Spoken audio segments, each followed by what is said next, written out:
Because this started for you in the mid-70s. You were 15 years old and you had a Saturday job working in a sports shop, and the person who did this to you started to talk to you sort of regularly on a Saturday, sort of getting that line of communication opened. Yeah, I mean, he used to visit the shop regularly. He was a fairly well-known name in the area, and he just came in and talked to me, and over a period of time befriended me, and then persuaded me to go down to the sports centre and join his kind of private squad of athletes. Mm.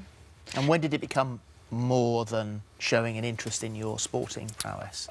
Well, he visited the shop, and over a number of months, you know, it's hard to tell, it's hard to remember because it's so long ago, but you know, we're talking months, maybe 6 months or more, and then going down, being part of his squad. And that being relatively normal for 3, 4, 5, 6 months. It was only after that, after what I now realise I've been subjected to a thorough grooming process, they then led on to, you know, kind of sexualised talking and things like that. And then some months later, then the sort of physical molestation happened. So it really spanned, you know, at least a couple of years, the whole process. Well, you were 17 when the abuse finally came to an end. But what's fascinating about your story is that it wasn't until a good 10 years later that you realised that any abuse had taken place. Well, I mean, it's very hard to explain to anybody how you can be under somebody's control, because it is about power and control. And through meeting this individual, through getting into sport, I was never thought myself as an elite athlete. And in fact, it was only after, long after, that I actually did achieve way beyond my own expectations in sport. So for many years, I kind of had a reason to be grateful to him. Mm. And it was only when, I think, the trigger for me was Esther Ranson behind Childline. She was obviously behind Childline, it was set up. And bit by bit, there was the realisation that, you know what, this actually happened to me. Yeah. So it was a gradual unravelling, and then accepting that this happened to me. That's what grooming is, isn't it? That's exactly. Absolutely, and also it kind of I thought, well, that was the price I had to pay for what, you know, what I got, my legacy and my sporting career after that. Yeah. So it felt like, you know, I had to accept it. That was a price. But of course, it's not a price that you have to pay, and it's completely separate. But you have reported it to the police. I reported it 20 years ago, 20 years after the event, and it was investigated, but it didn't go anywhere.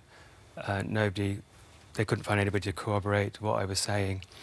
But then, a couple of years ago, through the internet, I discovered more things. Yeah. And in many ways, I kind of took on the role of investigating myself, and then presented new evidence and material to the police. And then? And then they completed more or less a 2-year investigation.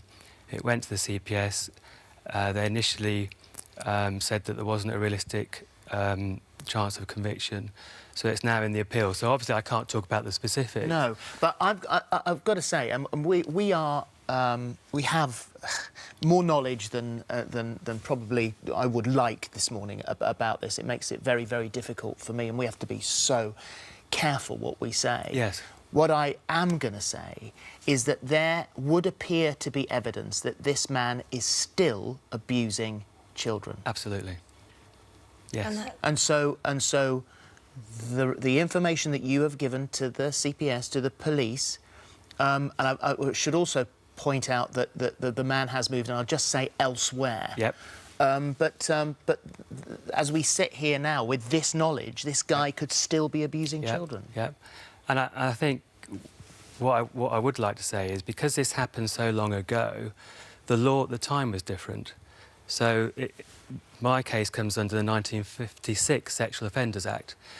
If this happened now to somebody at the age of 16, under the 2003 Sexual Offences Act, even if that 16-year-old was willingly consenting, that 16-year-old cannot legally consent to what this man did. Yeah.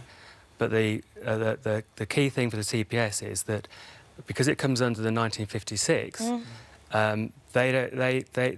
they have to be able to prove that I did not consent. Oh, and gosh. that's a difficulty. But what I've pointed out to them when they're in the fact that I put it to review is that they have all access to my full medical records, and it's just inconceivable that a consensual act Yeah. would have the lifelong impact on me that Yeah. is through.